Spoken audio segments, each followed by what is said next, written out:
Welcome to Real Estate Matters. Everything you want to know from buying a house to selling a house, from investing to flipping real estate. And now here's two ladies who know their way around a real estate listing, Tamika Bryant and Christy Porter. Well, welcome to Real Estate Matters with Christy Porter and Tamika Bryant. And really, Tamika, you're back. I'm so excited you're here. Yes, I'm here. Welcome to the show again. It's welcome. Yes, we've missed you last week and the week before.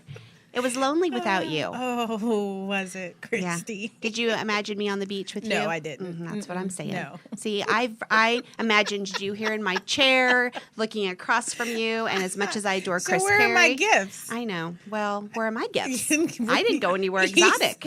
Yeah. You missed me. Normally, there should be flowers, candy, something for me. Nothing? Welcome back. No? Okay. You get a round of applause. How about Okay, that? all right. And in our studio today, we have Dina Odom. Welcome, Dina. Hello. Yeah, so Dina, welcome to the show. Tell us a little bit about yourself. I'm a real estate agent with the Real Estate House, which is Tamika Bryant's firm. I specialize in a couple of things, investors, and I also have some deaf clients that I work with. And I work in the metro area. I'm licensed in Kansas and Missouri, and I am looking to license in Texas as well. I've been in real estate for about 12 years. I've been a licensed realtor for over 2. And Tamika has mentored me for about almost 2 years, just short of 2 years. Dina's a handful. Yes. So that's why I wanted her to come on because she does do a lot of work in the community. Mm-hmm. And so that's a lot of her focus. And so I know for me, I've been in the business a while, but I never really can put my hands on all of the resources that are there. Mm-hmm. So I wanted Dina to come onto the show and talk more about what resources are out there for all kinds of things. She knows the communities and both Missouri and Kansas, living on the Kansas side, but working on the Missouri side and being licensed in both. Okay. So I figured our viewers needed to hear about all kinds of services that are out there. What's your favorite service that you do? Like, do you have a specialty out of the services that are out there right now? I just love people. I actually do. I'm a people person, but I would say I like working with investors, and I actually am working with a deaf investor right now currently. So how does that work? How did you find, or did they find you? Do you advertise to? You know what? It's usually word of mouth. For that person, it was word of mouth. They were interested in real estate, and they mentioned it to someone who knew me and knew me as a realtor. And they're like, "Oh, she knows sign language, so she can talk to you. You don't have to get an interpreter." So we started working together. In the deaf community, like most of the communities that have some kind of disability are kind of ignored in the real estate field because they're just I guess it's a scary topic to go towards or whatever, but people who have disabilities aren't just collecting checks. They actually work jobs and very good jobs, and so they have money and they're sitting around waiting for somebody to help them get to the next step. And unfortunately, a lot of them do rent, and that is such an open market for realtors to get into. And if you don't have the skill to, for example, with deaf people, if you don't have the skill to use sign language, you might just hire you an interpreter, pay that price until you can get some basics down so you can get that market. That market is so wide open. And so, I'm actually considering someone to join our new team. That makes sense. Already. I'm thinking I may need to create a certification. Yeah, hey. Well, there is a real need because I know at KCRAR they've talked about that if you have any type of background or able to work with the deaf community, there's a huge isn't the largest deaf school like in the United States in Olathe? It's like one of the largest the deaf school.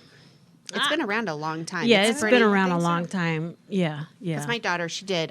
She's It's an a interpreter. elementary to high school. Yeah. The largest college is actually in Rhode Island, though. So, but yeah, they have a pretty large community in Olathe. So are you finding that builders are building with any features for the deaf community, or are most people having to buy and then renovate the house? Like retrofit later. Well, and it's so simple what they need. They need a certain type of lighting and their doorbells hooked up to, they have this thing that they wear on their belt that'll vibrate for when the door is ringing. So is that another niche? Yeah. I mean, it's Sounds like retrofitting. definitely, right. Yeah, retrofitting for them. And like I said, a lot of times when they just rent and they rent together, so they're not alone in their apartments or whatever.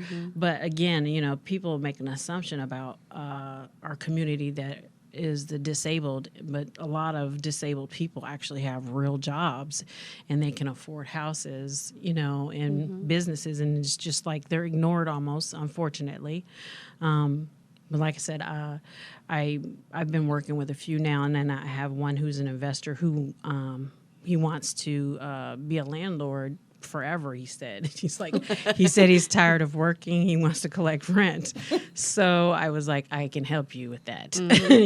Right. So do you think his niche will be the deaf community and retrofitting rental properties for the deaf community?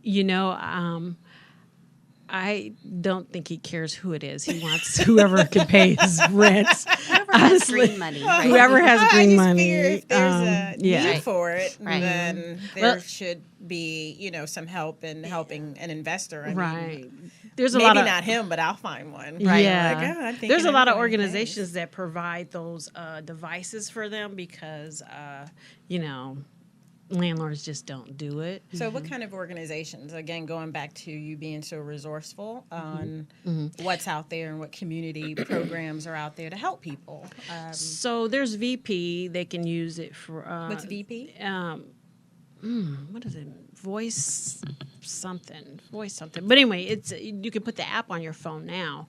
It used to be they had this big old bulky machine, and then you can communicate with a hearing person on their phone. But now they have apps for you to do it.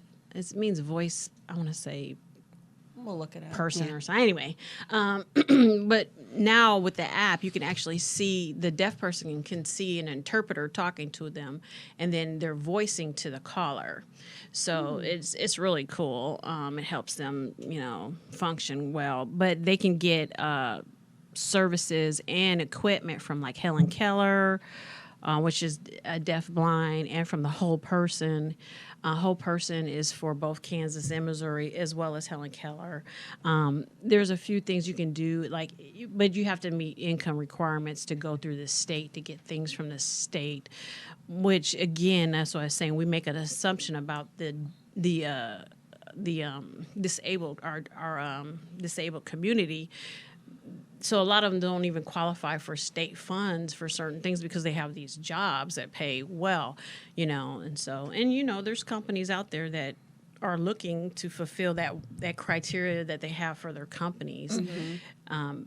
And they are looking for qualified people, and so those qualified people, get those really high-paying jobs. And for example, my son, he's been at MoDOT for over 2 years, and he makes excellent money.